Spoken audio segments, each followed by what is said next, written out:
So this thing, PlayStation Vita, is finally out later this month, and of course we'll have all the reviews of all the launch games coming to Eurogamer in due course, but we thought because you'll have read so much about all of the various features of Vita, it might be useful for you to actually see them in action, see what they do and what it actually means for gaming. For reference, here's how Vita shapes up alongside the portable PlayStation family. But the most obvious difference, of course, and I think the thing that gamers are excited about, is this little thing here, the second analog stick, which means for the first time ever on a portable console, obviously excluding the thing that Nintendo have just released to tack onto 3DS, you can enjoy proper traditional console games without compromise. And just in case you're interested, here's how it looks next to its major gaming rivals.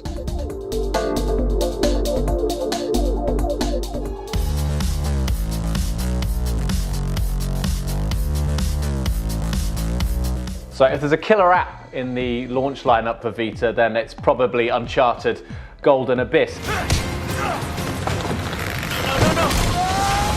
You two were getting all cozy down there. The other great thing about Uncharted is it gives a great demonstration of what that second analog stick means for gaming. But the right stick moves the camera around. So finally, in a third-person game, or in a first-person game, you can play the game properly. It's not hobbled by that terrible design decision with the original PSP to release it with that single analog nub.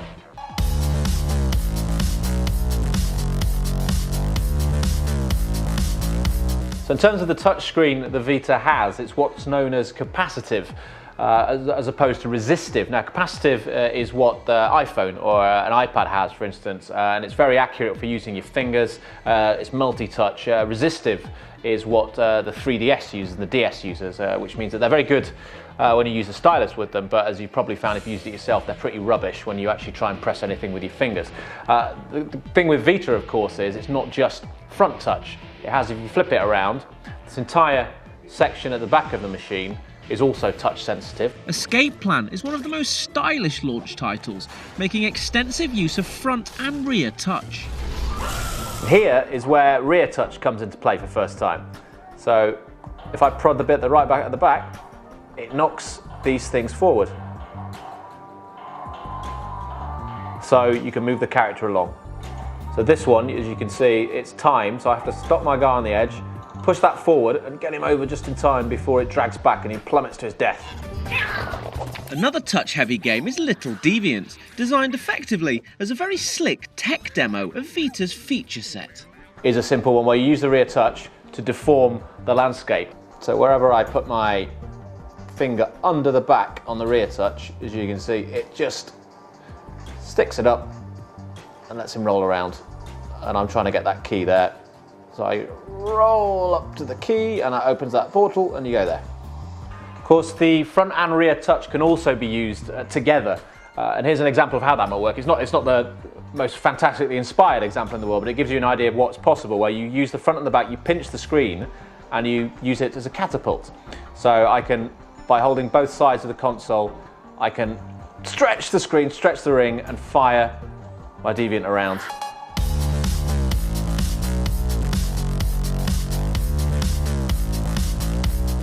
Just as was the case with PlayStation Portable, with Vita you can connect it up to your PlayStation 3 via remote play and then access from anywhere using a Wi-Fi connection. You can access your PlayStation 3, stream media, and eventually you'll be able to play games as well. It's really, really easy to set up. You just initially you just have to go into system settings, go down to remote play settings. I've already set mine up, but you would go into register device, go into PS Vita system, click on that. So when you want to actually get remote play going, you go into network, you click on remote play. So I go into my Vita, I go on the menu, I click on remote play, click on start,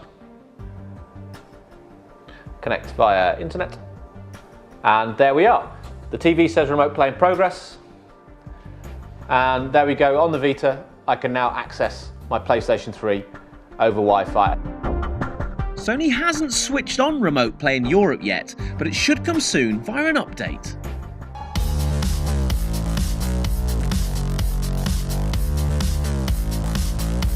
The other really exciting thing about how Vita and PlayStation 3 will work in tandem is, of course, Crossplay. Now, this isn't up and running yet in Europe, sadly, at the moment, but from day one, the first game that will take advantage of it is Wipeout.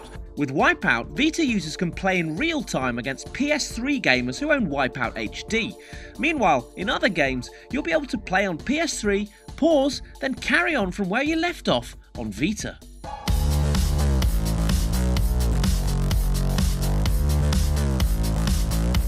So of course, Vita will come in two flavours from day one. There'll be a Wi-Fi only version and a 3G version as well. Now, unfortunately, we can't show you the 3G version yet because they haven't actually arrived, so we've not been able to test those out yet. But one of the advantages of 3G from Sony's point of view is that obviously you'll be able to connect when you're on the move to location-based services. You'll be able to use the GPS functionality. You'll be able to keep track of what other people are doing. If they've beaten your high score, beaten your lap time and things, you can check those when you're on the move, send messages and things without being near a Wi-Fi hotspot. They do have an app called Near, which is kind of Sony's equivalent to Nintendo's Street Pass.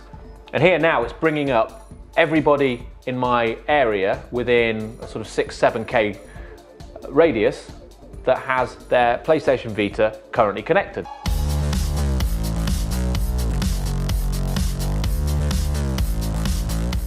Now, augmented reality is nothing new in a portable device. Of course, 3DS does it, as does iPhone and any number of smartphones. Vita does it as well, but Sony reckons Vita does it better than any other device. And that's because of these 6 cards you get in the box. We can't show you any multi-card AR games at the moment, but here's what Sony claims they'll look like.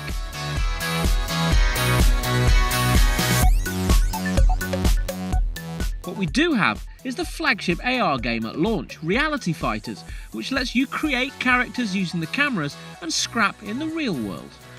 Here I've got a fat version of myself in a turban and a skirt, and you can see I'm holding the card in my hand, and it maps it to that like that, and I can move that around. With a bit of a dexterity, I can use the screen and I can rotate my character around like that. If I drop the card on the floor, it will immediately shrink to that, which is all good stuff. But what you might not realise about AR is the size of the card matters too. This is what happens when you blow the AR card up to A3 size. Nice belly, Virtual Johnny. So, just as a simple example of character creation and AR in action, here is a fat version of me taking on Lady Gaga in a half a banana outfit, fighting in my bath. PlayStation Vita arrives on February the 22nd.